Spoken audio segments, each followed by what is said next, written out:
Between November 1942 and May 1943, the North African coast became the scene of Operation Torch, the first large-scale Anglo-American amphibious operation of World War II.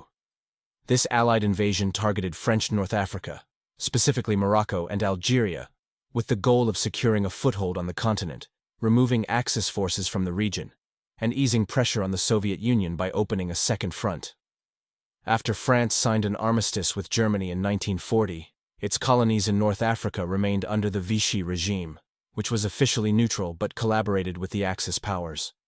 For the Allies, the political situation created significant uncertainty.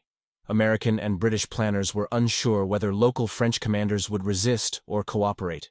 In mid-1942, discussions at the Casablanca and Washington conferences led to the decision to launch an amphibious landing rather than attempt an invasion of mainland Europe that year.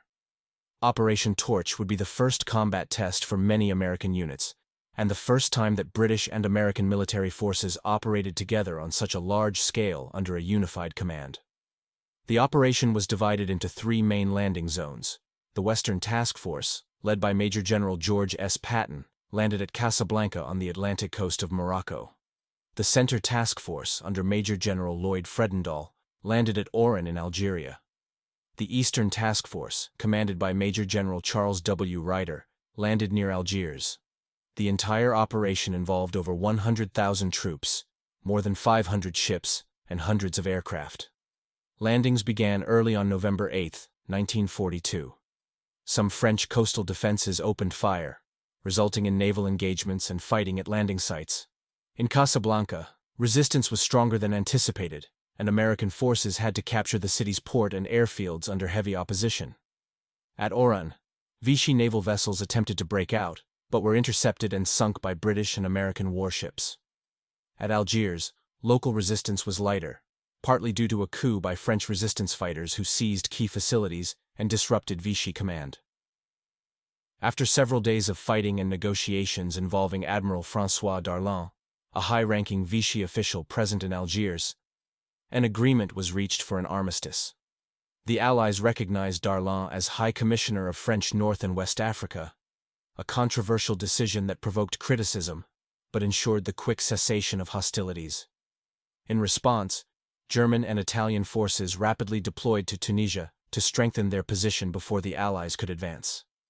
Axis troops built defensive lines around key ports and supply routes. The subsequent Tunisian Campaign turned into a race between the Allies building up forces in Algeria and the Axis reinforcing Tunisia.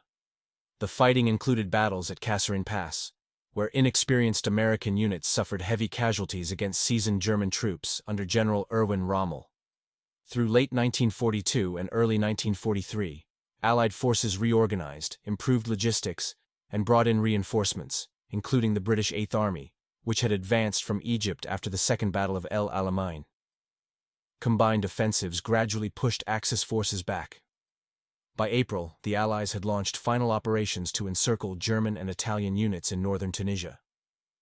On May 13, 1943, Axis forces in Tunisia surrendered unconditionally. Around 250,000 German and Italian troops were captured, a loss comparable to the Axis defeat at Stalingrad.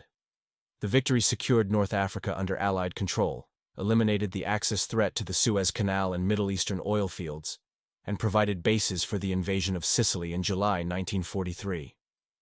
Operation Torch marked a significant step in Allied cooperation and military coordination.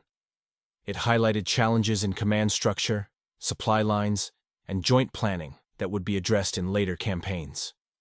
Politically, it weakened Axis influence in the Mediterranean and demonstrated to the Soviet Union that the Western Allies were willing to engage Germany directly.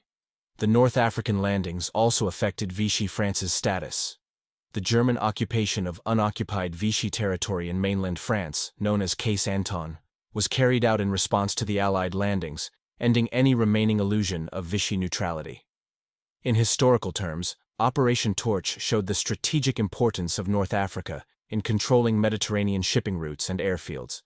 It became the launching point for Allied campaigns into Sicily and mainland Italy, opening up new fronts and drawing German resources away from the Eastern Front. Thanks for watching. For more historical content, be sure to subscribe. And if you find this video informative and useful, Don't forget to like,